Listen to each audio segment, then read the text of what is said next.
Continuamos en nuestro estudio Primera de Corintios 12, donde, como le mencionaba, del capítulo 12 al 14, se trata de los dones y cómo Pablo corrige a los corintios acerca de no elevar ningún don por encima de los demás. Y por ende, tampoco elevar a aquel que recibe este don por encima de ningún otro, porque como hemos repetido y muchas veces, todo viene de un mismo Dios y un mismo Espíritu. Amén. Pablo ha comenzado, como vimos la semana pasada, a ocupar la alegoría, una analogía de un cuerpo, para explicar que así como los miembros de un cuerpo son muchos, pero al final es un solo cuerpo, también la iglesia, igual el cuerpo de Cristo, tiene una variedad de miembros con sus dones diferentes, pero al final somos una sola iglesia. Amén. Mire, uno de los rasgos más evidentes, de forma prevalente en toda la carta de Corintios, era su tendencia a buscar siempre su beneficio propio, y eso se reflejaba en su eclesiología. ¿Qué es eclesiología? Su manera de ver la iglesia y la vida de esta. Esto no es ajeno a la iglesia de hoy en día, amado hermano, y sobre todo que viene alimentado de nuestra sociedad.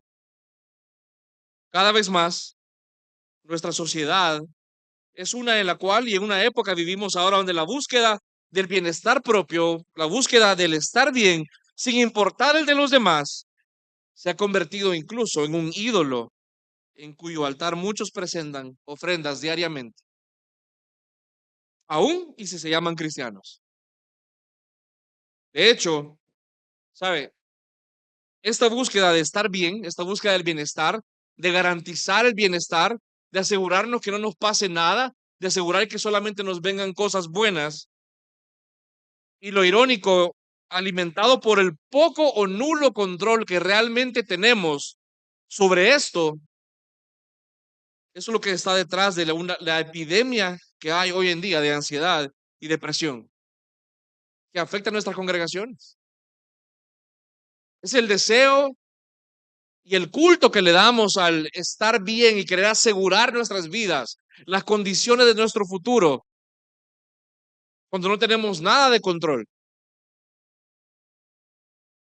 La ansiedad y la depresión, y lo digo con mucho respeto porque entiendo que muchos están luchando con eso. Sin embargo, amado hermano, más allá del tema psicológico, del tema biológico, también te puedo decir que hay mucho tema espiritual ahí.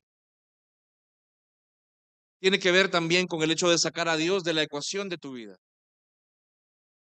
la cual tu esfuerzo es el que determina, o tu control sobre las cosas determina el resultado de tu vida, y eso no es lo que la Biblia dice. No voy a mencionar esto, pero un recordatorio amoroso, hermano, es que tu Dios es bueno y tu Dios te ama. Y dice la Biblia que Él tiene contado hasta el último cabello de tu cabeza. Amén.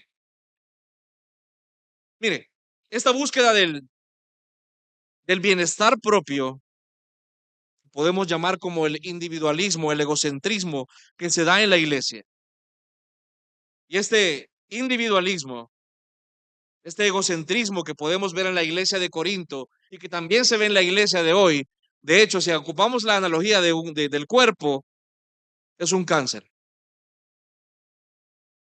Porque aquel que se coloca a sí mismo como el objeto más importante de su vida, ¿sabe lo que esa persona va a hacer inevitablemente? Va a querer también ser el objeto más importante en la vida de los demás. Y esto va a llevar a que esta persona no contribuya a la vida del cuerpo, sino que se convierte en un miembro inerte que no cumple ninguna función provechosa para el organismo. ¿Se imagina usted tener la mano bien bonita, pero todo el cuerpo hecho pedazos? Los que van al gimnasio. Hoy sí, hoy es día de pierna y solo voy a hacer la pierna izquierda y la otra pierna completamente débil. No tiene mucho sentido, ¿sí o no? La analogía del cuerpo es tal que la cual podemos ver que un miembro que solamente busca provecho para sí mismo no contribuye a lo demás. Y esto, como le menciono, es un cáncer para la iglesia. ¿Por qué? Visto desde un punto de vista teológico, cristiano, amado hermano, Pocas áreas de pecado en una persona son tan violentamente opuestas a la esencia del cristianismo bíblico como el egocentrismo y el individualismo. Pocas cosas, muy pocas. ¿Sabe por qué? Porque el Señor, o sea, aquel que instituyó aquello que usted está ahora practicando, el Señor que fundó su iglesia, aquel que usted afirma adorar y seguir, como vimos la semana pasada, tiene un interés marcadamente decidido por su iglesia como un cuerpo y no solamente a nivel individual. A él no solamente le importa tu bienestar individual, sino que le importa también su cuerpo, cómo los individuos colaboran y se edifican mutuamente. ¿Y sabe por qué también el individualismo y el egocentrismo es violentamente opuesto al cristianismo? Bueno, porque el Señor que fundó su iglesia fue el mayor ejemplo de poner nuestros intereses propios por el de los demás. A él nadie le pudo decir que él escatimó nada, porque él mismo dice que puso su vida para que usted y yo podamos disfrutar lo que tenemos ahora en él. Entonces, decir que yo soy cristiano y estar centrado en mí mismo es completamente antagónico. No es compatible. El cristianismo es esencialmente una religión. Hay que ocupar la palabra adecuadamente. Somos una iglesia, una religión decididamente centrada en el otro. Visto de otra forma, amado hermano, el cristiano bíblicamente es alguien que gozosamente, ojo, y aquí pongo en paréntesis la palabra gozoso. Gozoso no quiere decir que siempre vas a sentir bien las cosas, ¿ok? No vas a sentir una alegría inherente como cuando te compran algo por hacer esto. Claro que te va a costar. El gozo no es la alegría mundana. El gozo es el disfrute que viene por hacer la voluntad de Dios a pesar de lo difícil que te ha resultado. Amén. Entonces, el cristiano es aquel que gozosamente antepone a los demás a su propio interés y beneficio. Pero esto no viene por su propia capacidad de producir semejante sacrificio, sino porque Él es habitado por el Espíritu Santo de aquel que se sacrificó a sí mismo en la cruz. El cristiano también es aquel que igualmente ve imposible vivir aislado y en desconexión de los demás, porque entiende que es absurdo, por no decir tonto, pensar que va a crecer por su cuenta y sin el ejercicio necesario del autosacrificio en comunidad. Amado hermano, tú no vas a ser más santo tú solo. Nunca. ¿Se imagina usted un jugador de fútbol que dijera, yo soy el mejor jugador de fútbol de la historia porque he practicado 1000 horas yo solo pegándole pelotazos a la pared de mi casa? Sería algo tonto, ¿sí o no? ¿Cómo se evalúa que alguien es el mejor cuando se compara con otros? ¿Cómo se ve si alguien está madurando en la fe cuando se evidencia con otros? No hay otra forma. Definitivamente. Es absurdo que un creyente, y me permito la otra palabra, es tonto que un creyente piense o crea que va a madurar por su cuenta y que va a madurar sin el ejercicio necesario que la iglesia implica. Porque te va a tocar, hermano, tarde o temprano. Hermano, al final de este mensaje, ¿sabe cuál es mi intención? Y sobre todo mi oración, es que usted pueda reflexionar y responder sinceramente. No, no a mí, no al de la par, a Dios y a usted mismo, como decimos en salvadoreño sin darse paja, pues. Que usted se pueda responder dos preguntas. Uno, ¿estoy ocupando mi lugar realmente en el cuerpo como un miembro que edifica a otros? Y dos, ¿de qué forma me voy a comprometer hoy? No mañana, no en 2 semanas, no cuando se termine este problema que tengo, no cuando sienta las ganitas, no cuando aquel cambie, sino cuando, amado hermano, hoy. Acompáñeme al texto que leímos ahora, por favor. Usted puede pensar que Pablo está redundando y él lo que está haciendo es afirmando las cosas. ¿Por qué piensa usted que Pablo redunda y afirma tanto las mismas cosas una y otra vez? Porque nos es necesario. Hermano, usted para abrir un hoyo en la pared de 1 pulgada no va a ocupar una broca fina, ¿sí o no? Así como es el clavo es el martillo, amado hermano. Si el Señor repite tanto las mismas cosas acá, es porque es proporcional al nivel de terquedad que puede haber en nosotros. Mira lo que dice el versículo 14, por favor. Y vamos a desarrollar rápido este pasaje para ver qué es lo que quiere decir y luego cómo lo podemos aplicar. Dice, porque el cuerpo no es un solo miembro, sino muchos. Pablo repite una vez más lo que ha dicho anteriormente, pero aquí enfatiza que no podemos pensar que el cuerpo es uno de lo mismo, sino que al contrario, hay variedad en el cuerpo. Y luego, en el versículo 15, asume como que los miembros pudieran pensar por su cuenta. Pablo ahora hace una personificación, imaginándose que los miembros pueden hablar para ilustrar lo absurdo de cómo piensan los corintios, cuando exaltan unos dones por encima de otros, haciendo sentir inferiores a los demás. Recuerde, por favor, y recordemos, los que leían a Pablo incluían a dos tipos de personas, los que practicaban ciertos dones y los que no. Uno quería hacer sentir menos al otro, porque creían que tenían la verdad absoluta. De hecho, a diferencia de lo que vamos a ver la próxima semana, la mayoría de lectores o intérpretes creen que tiene que ver el sentido negativo de la separación que los corintios hacían. Es decir, miembros que se podían sentir inferiores por no practicar estos dones y por eso se autoexcluían del cuerpo. Se veían de menos porque se comparaban con los demás y veían que aquellos eran diferentes y entonces decían, bueno, yo no soy como aquellos o el cuerpo no es como yo, no soy parte del cuerpo. Vamos, iglesia. Mira el versículo 17, vamos avanzando para llegar a la aplicación acá.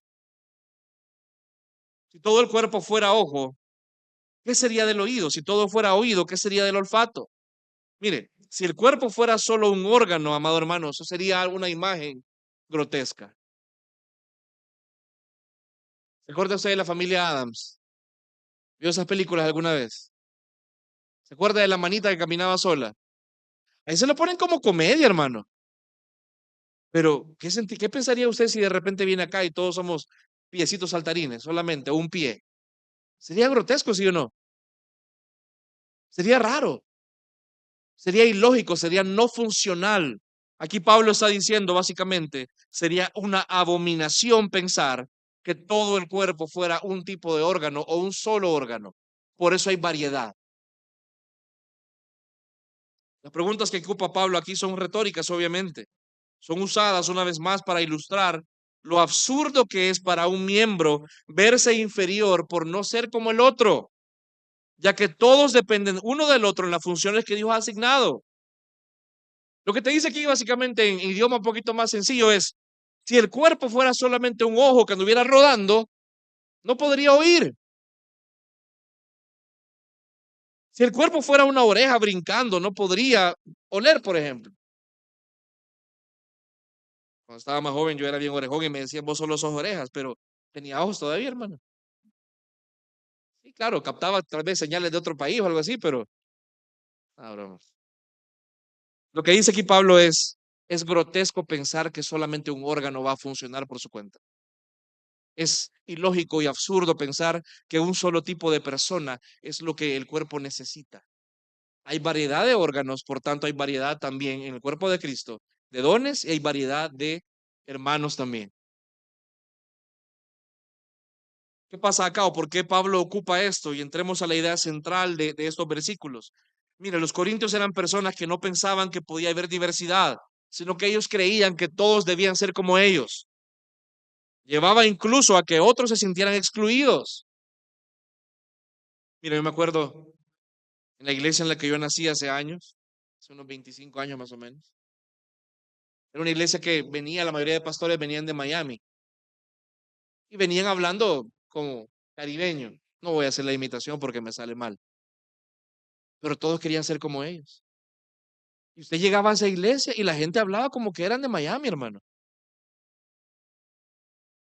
¿Por qué? Porque la gente decía, bueno, si no hablo como ellos me van a excluir. Y habían grupitos que no se podía entrar, porque mientras más cercano usted era a ciertas u otras personas, más cerca estaba entonces de llegar casi que al Olimpo. Y la gente quería ser como ellos. Yo quiero ser de ese grupo, quiero que me inviten a tal lugar. Mira, quiero algún día ir a la salida de la playa que hacen los pastores todas las Semanas Santas. Es grave cuando la iglesia se pueden dar ese tipo de cosas en las cuales la gente se puede sentir excluida porque quiere ser como alguien más y no como Cristo. Es un peligro esto. Así como Pablo confronta su pensamiento que viene de una sociedad individualista, eso es algo que nos debe llevar a reflexionar a nosotros, hermano. Mire, si bien los corintios eran exclusivos, los que practicaban los dones, los que no los practicaban también eran exclusivos, porque decían, bueno, ya no soy como este, ya que no soy como este, yo no gozo o no practico el mismo don, no soy del cuerpo. Somos otra iglesia, básicamente. El error más grande de los corintios, amado hermano, no era no reconocer y buscar la unidad, sino que no reconocían que la diversidad es lo que llevaba a una verdadera unidad. Ya vamos a entender cómo eso se aplica a nosotros. Pablo quiere corregir el terrible error que podemos cometer de clasificar a las personas con base a criterio humano, ya que Dios mismo nos dice varias veces en este capítulo que todos venimos y somos equipados por un mismo espíritu. Mire, como paréntesis, esto es de las graves consecuencias que se dan hoy en día en movimientos carismáticos, por ejemplo. Lo digo con mucho respeto a esas iglesias, pero hay algunas que ya no son iglesias, sino ya movimientos con características más peligrosas. Llegan a ponerle niveles a la gente. Hacen hasta capacitaciones o entrenamientos pagados, obviamente, en lo cual a usted le van a capacitar para que llegue al siguiente nivel espiritual, para que desbloquee el siguiente nivel en hablar en lenguas, por ejemplo. Porque si usted no las practica, entonces usted no es de ellos o está en un nivel inferior. Es peligroso eso. Es sectario. No es la iglesia de Cristo. La iglesia de Cristo, todos somos varios, pero al final somos uno porque somos de un mismo espíritu. ¿Está conmigo, iglesia? Ahora, ¿cómo aplicamos esto? Ok, ya vimos la idea central, pero ¿cómo aplicamos esto? ¿De qué nos sirve? De muchas formas. ¿Cómo resumo lo que dice Pablo? Bueno, todos los miembros en conjunto e individualmente son importantes y necesarios para el funcionamiento saludable del cuerpo. Mire, algo también hay que aclarar acá es, porque muchos podemos caer en ese error, la analogía del cuerpo no es una correspondencia 100% a la anatomía del cuerpo aquí en la iglesia. ¿Qué quiere decir? No es que, bueno, veamos quiénes son los riñones acá, veamos quiénes van a ser el hígado, veamos quién va a ser la tiroides, o peor aún, quién puede ser el apéndice, por ejemplo. No, no hay una equivalencia. Aquí es solamente una aplicación para hacerle ver a usted, así como en el cuerpo hay varios miembros, también en la iglesia hay variedad. Vamos a empezar a buscar, sí, yo soy team brazo, yo soy team no sé qué. No se trata de eso, amado hermano. Ya me los imagino algunos ahí. Tanto los carismáticos como los no carismáticos, como le menciono, eran individualistas y egocéntricos. Aun si esta gente se veían noblemente como de menos los que no practicaban versus los demás, lo que Pablo apunta acá es que esos cristianos se estaban autoexcluyendo del cuerpo, de la vida de iglesia, porque al compararse con los demás y no ver que ellos tenían lo que querían, decían, no soy entonces parte de este cuerpo. El individualismo que llevó a los corintios a separarse con base en esto, también se expresa hoy de muchas formas, hermano. Y vamos tal vez de la más general a una específica. Tal vez alguna gente no lo dice acá, o tal vez usted no lo expresa verbalmente, pero lo puede pensar. Por ejemplo, algunos pueden pensar, ¿por qué no puedo ser como tal X o Y hermano? Si yo fuera como X o Y hermano, con sus dones y habilidades, o con las circunstancias más favorables que tiene en su vida, seguramente estaría felizmente cumpliendo mi función del miembro del cuerpo.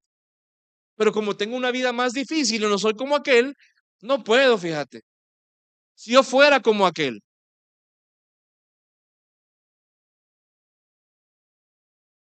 algunos pueden pensar, ¿por qué la iglesia no puede ser de esta manera? Y entre paréntesis, tal vez lo que no se agrega ahí es como yo pienso que debería ser. Y eso lo digo con mucho respeto, amado hermano, pero ¿sabe algo? La mayoría de los que estamos acá venimos de otras congregaciones y precisamente nos fuimos de esas congregaciones por una mala eclesiología. Es decir, aprendimos formas erradas de hacer iglesia. Hay que ser humilde entonces al llegar a un nuevo lugar y pretender entonces que lo que hemos conocido es lo correcto. Y debemos tomarnos el tiempo de aprender. Y aquí no solamente es, los pastores tenemos toda la razón. Aprendamos juntos. Yo lo hablé la semana pasada, hubo algo que se había practicado por años o se ha practicado por mucho tiempo en la iglesia y que luego de revisar la escritura se va a cambiar. De eso se trata. Pero es distinto decir, yo no lo he hecho así por años o siempre lo aprendí así y eso va a ser así siempre. Amén. Algunos pueden pensar, y aquí ponga atención, por favor, no se me distraiga. Tal vez no lo dice usted explícitamente, pero lo puede pensar o puede guiar su pensamiento. Bueno, yo voy a la iglesia, pero ¿qué estoy obteniendo de la iglesia? ¿Cómo la iglesia me está sirviendo a mí? ¿Qué no estoy obteniendo que debiera estar obteniendo? Y justifica que me excluya como un miembro. Como no tengo esto, me excluyo o me mantengo a distancia. No, mira, es que yo sí, mira, yo voy a estar llegando, pero yo no me puedo comprometer porque, no sé, yo no me puedo involucrar 100%. Algunos pueden pensar, y aquí vamos tal vez a algo más específico. ¿Cómo puedo influenciar a que los demás, perdón, cómo puedo influenciar a los demás para que las cosas sean más como yo quiero en la iglesia? Algunos pueden pensar, ¿cuál es la forma más cómoda de obtener la mayor cantidad de beneficios en la iglesia? Es decir, ¿cómo puedo sentir que estoy cumpliendo con lo que Dios quiere o al menos aparentarlo haciendo el mínimo esfuerzo posible? Algunos pueden pensar, ¿hasta qué punto puedo vivir en comunidad sin necesidad de realmente preocuparme por los demás? El cristianismo no es un tema del esfuerzo mínimo, hermano. Aquí o estás o no estamos. Jesús, usted puede pensar que Jesús no era así. Hermano, Jesús fue completamente radical. El que no está conmigo, ¿qué dijo Jesús? Está contra mí. Y el que conmigo no recoge, ¿qué? Desparrama. Porque Jesús no era por un tema de celos, por su inseguridad. No, Jesús entiende lo volátil que tu corazón y mi corazón es, que si todavía existe la más mínima posibilidad de vivir cómodamente, vamos a optar por eso. Y el Señor entonces nos demanda una total entrega precisamente para hacernos las cosas un poco más claras. La pregunta es, ¿cómo puedo salir de este individualismo? ¿Cómo puedo salir de este egocentrismo, que es al final un asesino de tu vida espiritual y de la vida espiritual también de la iglesia? Porque aunque no lo creas, tu falta de compromiso y tu falta de involucramiento no solo te afecta a ti, tú le estás privando a tu hermano y a tu hermana de cosas que Dios te ha encargado que tú hagas en la iglesia. En primer lugar, hay que poner un par de términos claros acá. Debemos entender que el cristianismo necesariamente implica una interdependencia entre nosotros. Ahora, quiero aclarar ese término porque no quiero que pensemos que es una codependencia. Aquí me voy a poner algo psicológico, pero no es eso, ¿ok? ¿Qué es codependencia y cómo se ve en la iglesia?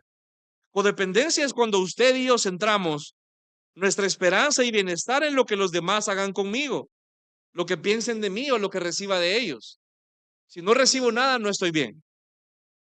Sin embargo, amado hermano, hay cosas que Dios busca como respuesta de nuestra parte de forma individual. ¿Qué significa esto? Tú y yo no podemos esperar que los demás hagan por ti lo que Dios quiere que tú hagas. Por ejemplo, tus hábitos espirituales. Hermano, en una crisis, espiritual en un problema difícil, un pastor o un hermano no van a poder arreglar en una reunión de 1 hora los problemas que tú estás enfrentando por meses de negligencia espiritual. No vamos a poder arreglar en 1 hora y media, lo que tú has cosechado o estás cosechando por ser negligente por meses con tus hábitos espirituales. No oras, no lees la palabra, no te congregas. Es imposible. Hermano, hablando de la codependencia, no ponga expectativas divinas en un mortal pecador. Esto arruina relaciones. Es que yo busqué al pastor y mira, y sigo peor. Sí, hermano, es que no somos Dios. No podemos regresar en el tiempo y decirle al tú de hace un año, y mira, empezar a leer la Biblia ahorita, porque en un año te viene esto. No podemos, hermano. La codependencia es quererle atribuir cualidades al otro o esperar cosas del otro que no va a poder llenar. Y eso no es lo que la Biblia dice. No, lo que la Biblia nos dice que debemos vivir, como le dije, es una interdependencia. ¿Qué es esto? Personas que tienen una relación de beneficio y amor mutuo, pero sobre el fundamento sólido de una comunión individual con Dios. Es decir, yo tengo y estoy satisfecho con Dios y soy responsable con Dios individualmente, de modo que también pueda edificarte a ti. Amén. Hay cosas que Dios enfáticamente, sin embargo, no quiere que hagamos solos, sino que nos lleva a depender de otros. Cuando pasamos problemas difíciles, cuando necesitamos un consejo, cuando hay pecados, por ejemplo, que no ves en ti mismo por tu cuenta, pero otros sí. Y de eso se trata. ¿Tiene sentido, hermano? ¿No? Amén. Ok. Miren, ¿cómo salgo del individualismo? Implica también salir de la esfera de desconfianza que muchas veces tenemos y desarrollar una confianza en los demás necesaria en la medida que estos reflejan a Cristo. Y digo eso de reflejar a Cristo porque eso es el seguro anti abuso espiritual. Lamentablemente en las iglesias la gente se le pide, ponga una confianza ciega en mí, no se fije en mí, yo soy pecador, mejor fíjese en Cristo. No, hermano, tú sos alguien que debe reflejar a Cristo también. Tienes que aprender también a buscar, desarrollar confianza con otros hermanos en la medida que reflejen a Cristo. ¿Por qué? Porque, hermano, una de las mayores bendiciones con las que Dios te ha bendecido en Cristo Jesús es su cuerpo, ya que son personas que te van a amar y cuyo amor no depende de tu desempeño, que tanto tú hagas o no hagas, sino que te aman por la pura gracia de Dios. ¿Qué más bendición quieres que eso? Pero si vienes con las garras arriba, si vienes con el escudo arriba y con la lanza por detrás, va a ser muy difícil. Tampoco te estoy diciendo que seas confiado a ciegas, pero que te des la oportunidad de darte cuenta que no todo mundo quiere lastimarte y abusar espiritualmente de ti. Es necesario abrirse. Pregunta, y ahí para que se responda a usted. ¿Está disfrutando de la intimidad y confianza en el cuerpo? ¿Por qué no disfrutamos de eso muchas veces? Bueno, es difícil, amado hermano, es imposible que alguien disfrute del cuerpo con un acercamiento casual al mismo. Yo no puedo esperar ser amigo de alguien al que veo una vez cada mes y hablo 15 minutos con ellos. No puedo esperar desarrollar confianza en alguien con quien yo mantengo un contacto superficial, que no me conozca, quiero mostrar una imagen agradable para que no me juzgue, pero de ahí no pasa. ¿Qué necesitamos acá, amado hermano, también? Un hermano a quien yo amo mucho me preguntó hace poco, mira, ¿y cómo salgo de este individualismo? Y providentemente hablar con esta persona me ayudó a enfocar ese punto también. ¿Cómo salimos también del individualismo en la iglesia, amado hermano? Con un verdadero compromiso. Cuando yo me comprometo, No puedo decidir en cualquier momento removerme. Hermano, yo después de acá tengo que llegar a una casa. No puedo decir, no, hoy no quiero. Estoy comprometido. Mañana no puedo amanecer panza arriba a las 11 de la mañana. No, tengo un compromiso con un trabajo. ¿No se da cuenta que es un poquito irónico, un poquito complicado que los cristianos podemos ser bien comprometidos con el trabajo, incluso como dicen workaholics, pero tenemos un acercamiento bien casual con la iglesia, muy casual, en el cual en el momento que necesitemos me desprendo? Yo le decía a esa persona, tú no puedes actuar como que sos una USB. Cuando necesitas, te conectas y cuando no, ahí estuvo. No se puede. Necesita usted y yo un compromiso con el cuerpo. Amado hermano, escúcheme por favor. La iglesia es llamada en el Nuevo Testamento la comunidad del qué? Del pacto. No la comunidad del compañerismo eventual y superficial. No la comunidad de la cherada cuando yo quiero. No la comunidad de la amistad. Ahí nos vemos al mes. La comunidad del pacto es algo serio. Es una unión que viene por un compromiso con Dios y por Dios. Mire, las relaciones bíblicas de hecho son relaciones firmes y con un fuerte compromiso. Miren el Antiguo Testamento. Lo leo yo, dice Éxodo 19. Estaban enfrente del monte y Dios le dice a Moisés, ahora pues, si diereis oído a mi voz y guardareis mi pacto, vosotros seréis mi especial tesoro sobre todos los pueblos, porque mía es toda la tierra, y vosotros me seréis un reino de sacerdotes y gente santa. Estas son las palabras que dirás a los hijos de Israel. Entonces vino Moisés y llamó a los ancianos del pueblo y expuso en presencia de ellos todas estas palabras que Jehová le había mandado. Y todo el pueblo respondió a una y dijeron, todo lo que Jehová ha dicho, haremos. Pregunta, por lo que leímos ahorita, ¿a usted le da la impresión de que Dios es alguien que iba a tomar a la ligera ese compromiso? ¿A usted le da la impresión de que Dios es uno que disfruta las relaciones cordialmente casuales allá al rato? Ay, no te preocupes, ahí cuando quieras venís. Ahí cuando no haya obstáculo. Ahí cuando no te sea muy difícil, ¿oíste? Ahí hablamos y somos pueblo por un ratito. Ahí después hay ve qué hacer.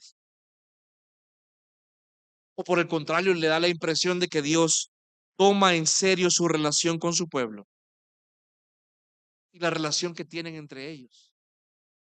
Hermano, solamente para recordar un poquito, la razón por la cual Israel fue llevado al cautiverio y al exilio fue precisamente por las violaciones reiteradas al pacto que habían hecho con Dios primeramente y entre ellos en segundo lugar. Ellos pensaban que podían tomar a la ligera un compromiso tan serio como era ser el pueblo de Dios. Y ahora, si esto ocurrió con el antiguo pacto, ¿qué podemos esperar que Dios afirme con el nuevo? Hebreos 8:6 dice, pero ahora Él ha obtenido un ministerio tanto mejor, hablando de Jesús, por cuanto es también el mediador de un mejor pacto, establecido sobre mejores promesas, pues si aquel primer pacto hubiera sido sin defecto, no se hubiera buscado un lugar para el segundo. ¿Sabe? En aquel primer pacto, la ley estaba escrita en tablas. Pero en este nuevo pacto el Señor se ha encargado que no sea removible, que no se pueda olvidar así fácilmente, porque esta ley está escrita ¿a dónde? En su corazón. Usted y yo no nos podemos olvidar de ser el pueblo de Dios, porque si usted ha nacido de nuevo, eso, el pertenecer a la comunidad del pacto, está escrito en su corazón. En el antiguo pacto, amado hermano, la señal visible era una circuncisión externa, el cuerpo. Pero en ese mejor pacto, la Biblia habla de una circuncisión del corazón. Usted y yo hemos sido marcados en nuestro corazón como pertenencia de Dios y pertenencia a unos de los otros. No me puedo entonces desligar. No puedo ser casual con algo tan maravilloso como la iglesia del Señor. Hermano, si tu Señor, si nuestro Señor fue molido en su cuerpo, derramando su sangre en la cruz para establecer este pacto del cual somos partícipes. ¿Cómo podemos pensar que Él toma a la ligera y nos permite tomar a la ligera el pacto que nos une los unos con los otros? Si tú quieres saber lo serio que Dios toma la relación con la iglesia, mira la cruz.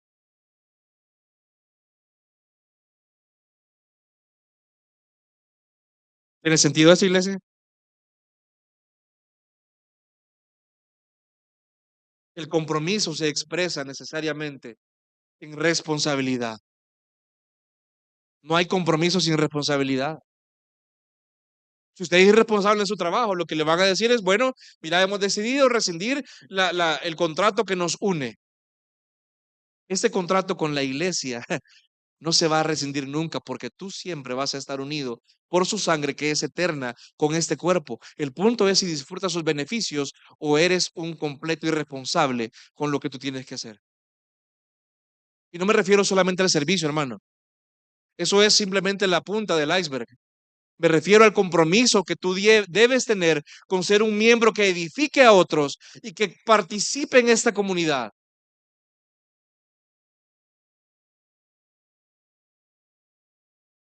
¿Qué implica eso, amado hermano? Yo no me puedo desligar del cuerpo porque tengo una responsabilidad, me he comprometido. Debo entonces tomar decisiones que me lleven a asumir una mayor responsabilidad en el cuerpo, de modo que mi compromiso se profundice. Es decir, ¿qué le quiero decir acá para pasar al siguiente punto?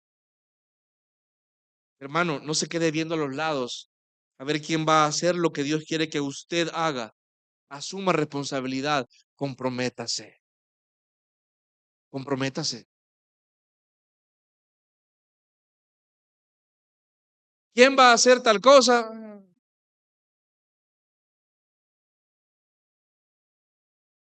Usted, comprométase, asuma responsabilidad. Maduremos, hermano, no seamos niños que disfrutan el poder. Mire, mi hijo tiene obviamente está chiquito, él está un ratito acá, el otro ratito está allá, y luego no sé dónde está, lo buscamos, lo hallamos, está en otro lado. La iglesia no es así. En la iglesia cada quien tiene que ser responsable, y no solo me refiero a un involucramiento ministerial, me refiero, amado hermano, qué tan responsable tú te sientes por lo que tú edificas y le das a otros. Y sí, también tiene que ver con tu participación en la iglesia. Ya estás por ejemplo, ¿cuántos de acá y no levanten la mano? Tienen al menos un compromiso en su iglesia en la semana, que tienen que estar por lo menos, vaya, no todas las semanas, por lo menos 2 veces al mes, que saben que van a servir. ¿Cuántos saben que se van a reunir con cierto hermano cada cierto tiempo? ¿Cuántos saben, por ejemplo, que si me doy cuenta, y aquí regreso a los corintios decían, bueno, es que yo no soy como aquel, porque algunos piensan, bueno, es que aquí se trata de los pastores, entonces me quedo ahí. No, hermano, eso es una excusa barata. Si yo sé que no conozco, si yo sé que me falta, entonces, ¿qué voy a hacer? ¿Me voy a quedar llorando? ¿O voy a ser humilde y voy a decir, bueno, aquello que entiendo y admito humildemente que me falta crecer, voy a empezar entonces a buscar recursos, a buscar formas de crecer? Pero es que no tengo dinero, hermano. Hay una cantidad de recursos en línea, amado hermano. Hay clases completas de materias en YouTube. Excusas, hermano, te las puedo decir todas si querés. Pero tú al final un día vas a llegar delante de tu Señor y a Él no le puedes dar paja.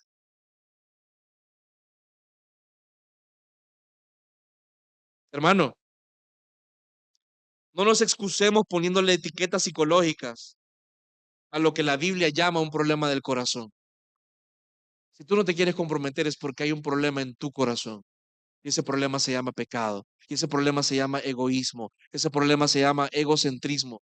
Tu corazón y el mío necesitan desesperadamente un Salvador que nos libere de ese egoísmo.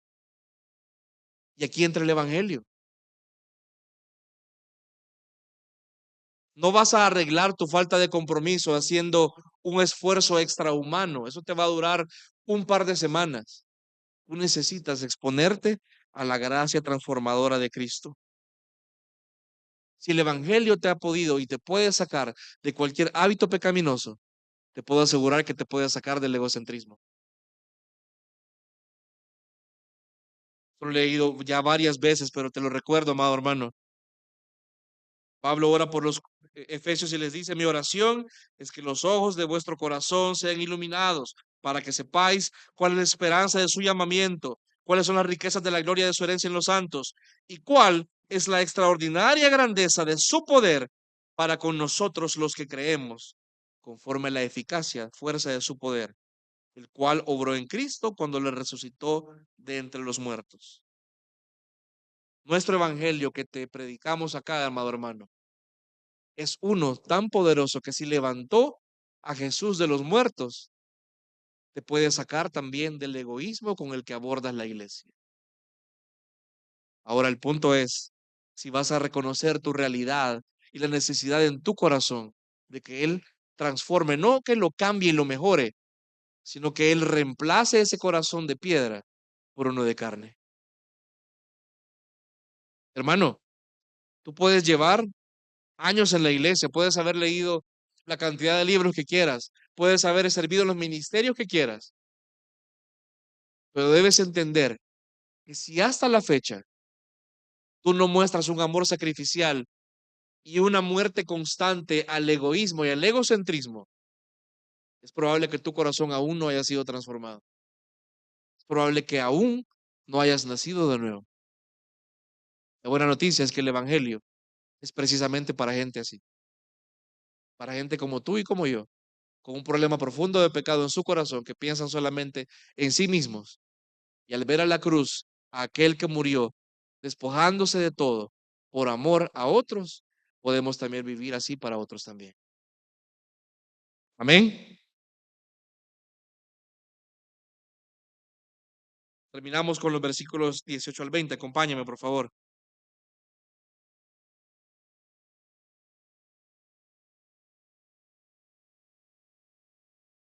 Dice, ahora bien, después de todo eso, Dios ha colocado a cada uno de los miembros en el cuerpo según qué le agradó.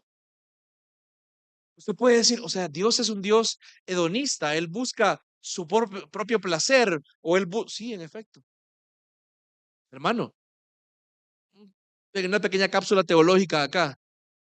Cuando Dios se centra en sí mismo, sí es bueno. De hecho, es necesario. Porque como Dios es, Él no es la fuente de, o no es una concentración mayor de bondad. Él es la bondad. Él es amor. Él es perfección. Cuando Él muestra sus atributos y hace las cosas para su deleite, se está deleitando a alguien que es perfecto y sin error. Así que se beneficia todo aquel que Él incluye en su plan. ¿Me doy a entender? Es necesario que Él haga las cosas para su deleite y no para el tuyo. Dios sería cruel contigo si Él te dijera o Él te diera todo lo que tú pides. Yo me fijo a veces cuando nos felicitamos por los cumpleaños, tal vez no en la iglesia, pero afuera. Que el Señor te bendiga y cumpla todos los deseos de tu corazón. Usted le está deseando la muerte a esa persona. Usted le está deseando la ruina espiritual. Que esa persona necesita es, de hecho, menguar y que el Señor crezca. Si Él pone todas las cosas como Él quiere, como le agradó, entienda, hermano, es bueno para usted y para mí. Si Él es bueno y usted cree que Él es bueno, lo que a Él le agrada es por ende bueno. Su Dios no es un Dios tirano, no es un Dios cruel, no es un Dios déspota. Es un Dios perfectamente bueno que busca lo bueno entonces para aquellos en quienes Él ha colocado su amor. Usted puede confiar en Él. Pero también implica, amado hermano, que usted puede de una bendita vez bajar la guardia en la iglesia. Porque Dios no te ha puesto acá para que te agarremos de piñata. Él te ha puesto acá para que vayas creciendo la imagen de su hijo. Y sí, a veces va a tocar a través de momentos difíciles. Dios ha colocado según le agradó soberanamente y Él también ha colocado los dones y las personas que Él ha querido en cada iglesia local. Es decir, hermano, ponga atención por favor. Las 70 personas que vemos acá, 70 y algo que vemos acá, no es casualidad. Dios intencional, soberana y perfectamente ha puesto hasta la última persona acá. Es decir, que este grupo de personas, te caigan bien o no, es el cóctel perfecto de Dios para tu santificación. ¿Amén? Versículo 19. Y si todos fueran un solo miembro, ¿qué sería del cuerpo? Es una repetición de lo anterior. En otras palabras, sin embargo, dice el 20, hay muchos miembros, pero un solo cuerpo. Contrario al trágico escenario del versículo 19, donde solo es un ojo grande o solo una lengua o solo un, no sé, un pulmón brincando por ahí. Hay muchos miembros en un solo cuerpo. ¿Qué nos quiere decir esto, amado hermano? Dios no ha hecho las cosas como los corintios y muchos piensan que Él lo ha hecho, enfatizando en lo individual. De hecho, amado hermano, huya de predicadores que le digan a usted que Dios quiere que usted sea feliz. O sea, va a haber un día en el cual sí, va a haber una felicidad y un gozo pleno. Pero la meta principal de Dios acá en la tierra no es tu felicidad. ¿Sabe por qué? Porque tu felicidad no le agrada a Dios. Ah, o sea que Dios me quiere torturar. No, déjeme por favor aclarar ahí. Nuestra felicidad es limitada. Nuestra felicidad es corta, cortoplacista, es miope. Nuestra felicidad está en cosas chiquitas. Y para Dios hay cosas más importantes que aquello que te da felicidad terrenal. Por eso es que Dios no hace las cosas como tú y yo queremos. Dios no quiere el énfasis en tu felicidad personal, sino que Él lo que quiere es que tú cambies aquello que te hace feliz.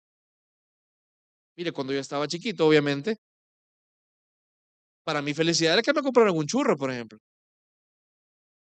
Pero uno crece y posiblemente, bueno, todavía me gustan los churros, pero me gustan otras cosas, hermano. Dios lo que quiere que tú entiendas es que aquello que te debe hacer feliz y aquello que para ti implica plenitud, felicidad, necesariamente debe ir cambiando, necesariamente se debe ir conformando a lo que Él dice, debe ser progresivamente más santo. Sí, me dieron el trabajo que yo quería, sí, me pude comprar aquello que había estado esperando, sí, aquel problema se me arregló, pero sigo teniendo aquel problema del vacío en mi corazón que me consume. Entonces realmente nada se me arregló. ¿Lo doy a entender? Dios no hizo las cosas con un énfasis en una felicidad individual, sino que de forma soberana ha dado a cada uno la función que Él ha querido en la iglesia. Y vamos a hablar la próxima semana. Pero la idea central acá es que si Dios ordenó todo en la iglesia, ¿dónde queda entonces creerse superior? ¿Sobre la base de qué? ¿Sobre la base de qué, Pastor Marcelo, Pastor Carlos? Vamos a creernos superiores, hermano. El día que ese pensamiento cruce en nuestra cabeza y no lo llevemos a la obediencia del Señor, ese día empieza nuestra caída, hermano. ¿Dónde queda el verse inferior? Por el contrario, hermano, aquí nadie es inferior. Yo lamentablemente he escuchado personas que se ven inferiores porque dicen, no, es que ahora en la iglesia solo aquel hermano que tiene tal cosa. Es que antes la iglesia era diferente, ahora, no sé, tal persona. Incluso haciendo separaciones con base en la condición económica de los hermanos. Hermano, eso es tonto, porque aquí no importa absolutamente nada de eso. Aquí, hermano, de hecho, bueno, hablamos de ese punto, realmente todos somos al cual más acabado, hermano. Aquí no hay ningún oligarca, no hay nadie dueño de 50,000 empresas. ¿Realmente eres tan inseguro y hay tan poca identidad en el Señor para que te sientas amenazado y te separes de tus hermanos con base en su situación económica? ¿Te amenaza eso? ¿Te hace sentir inseguro? Hermano, la Biblia dice que todos somos uno en un solo cuerpo. ¿Dónde queda entonces sentirse superior? ¿Dónde queda el sentirse inferior si el Señor ha determinado todas las cosas? ¿Dónde queda el querer imponer mi agenda personal en la iglesia? ¿Cómo aplicamos esto? Y para ir cerrando, amado hermano, ¿cómo yo aplico o cómo debe afectar mi vida en la iglesia al entender también que Dios ha colocado a cada uno de los miembros en el cuerpo como le agradó? Bueno, cuatro cosas muy breves. Si Dios ha colocado todos los miembros como Él ha querido, yo debo valorar a cada hermano como un regalo de parte de Dios, ya sea para mi beneficio y edificación o para mi santificación a través de los problemas. Pero aún así es un regalo de parte de Dios. Aún aquel hermano que hace un par de meses te hizo una mala mirada y te ofendió, es ahora la oportunidad que Dios te da de dejar de ser niño, madurar e ir a hablar. ¡Qué bendición! El Señor te da una oportunidad en la cual entonces ya no solo te vas a llenar la boca diciendo que amas al Señor, sino que también vas a ponerlo en práctica, viviendo como Él te manda que tú vivas. Es un regalo también entonces. Si Dios ha colocado todo como Él ha querido, debo también dejar de buscar compararme para sentir más o menos que los demás. Y por el contrario, debo buscar la forma de aprovechar los dones de los demás tienen para edificarme y sobre todo, como hablamos la semana pasada, ¿cómo podemos entonces unirnos en estos dones que tenemos y avanzar la misión que tenemos de predicar el Evangelio? ¿Sabe? Para que vea lo complicado que a veces es por la falta de compromiso de algunos. ¿Por qué a veces nos atrasamos cuando usted ve las publicaciones en redes sociales? Porque solamente una persona las maneja. Una iglesia de casi 100 personas que podríamos venir.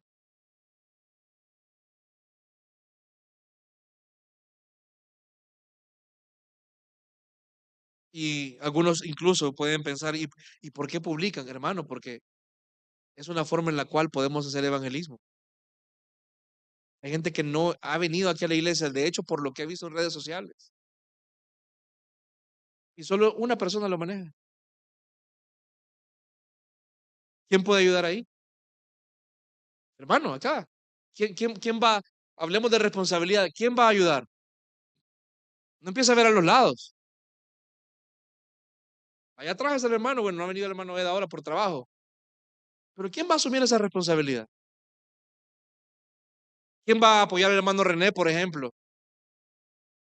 Cuando decimos hay que venir a barrer temprano, hay que venir a limpiar. ¿Quién va a apoyar al hermano David con el tema de kids? De sus hijos, de mi hijo.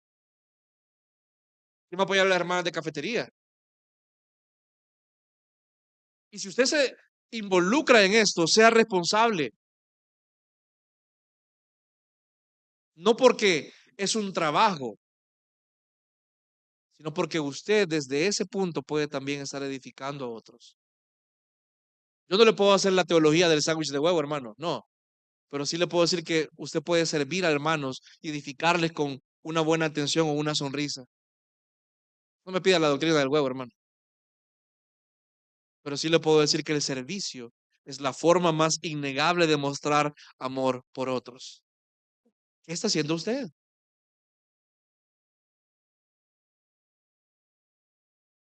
Si Dios ha colocado los miembros como a Él le ha placido, mi pertenencia a este cuerpo local no puede ser tomada a la ligera, porque Dios me ha puesto con un propósito en este lugar a través del cual Él busca ser glorificado en mi vida. Y el no cumplirlo es desobediencia. Quitémosle ya lo diplomático, hermano, es pura desobediencia. Y el Señor no toma a la ligera eso. Su nombre es algo que Él guarda celosamente. Y el Señor quiere ocuparte en esta iglesia, quiere bendecir a otros por tu vida, a través de lo que Él hace en tu vida, no lo puedes tomar a la ligera. Si Dios es soberano en el orden de la iglesia, mi opinión sobre lo que es más o menos agradable para hacer no es lo más importante, hermano. Por lo que gozosamente puedo entonces en obediencia hacer lo que la iglesia más bien necesite que haga en este momento. Algunos vienen acá y sé que posiblemente en otros momentos o en otros lugares han enseñado, han dirigido grupos, han predicado incluso, han dado clases.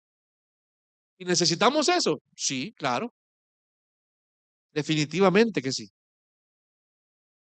Pero antes de ponerte a dar clase, amado hermano, ¿cómo puedo poner a dar clase a una persona que no ha mostrado amor en lo más básico?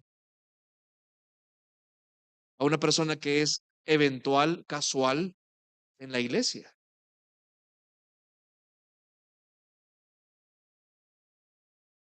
Y hay cosas que posiblemente ahorita necesitamos más. Sí, la iglesia y no somos ciegos. No hay una estructura ministerial como en algunas iglesias que usted puede conocer. Primero Dios pronto se haga.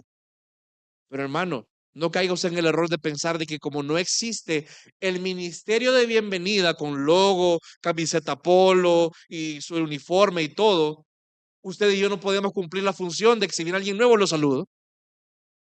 Gracias y verdad, más allá de hacer los logos y hacer los uniformes, queremos que sea orgánico, que cuando ya se hagan los ministerios, se haga algo de forma natural, no de una forma, y perdón, hipócrita, como ahora ya tengo la camiseta polo, ahora sí lo voy a hacer. Los ministerios son una expresión natural del amor que los miembros deben mostrar orgánicamente unos por otros. ¿Está conmigo, iglesia?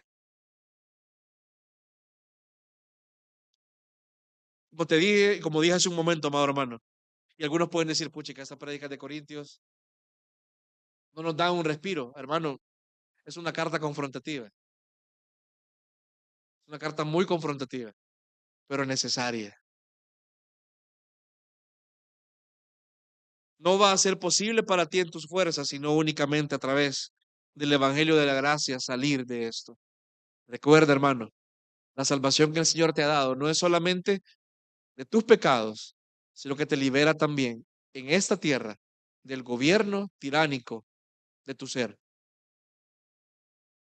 Recuerde, el remedio al individualismo es el compromiso y la respuesta a la inconformidad es la soberanía de Dios.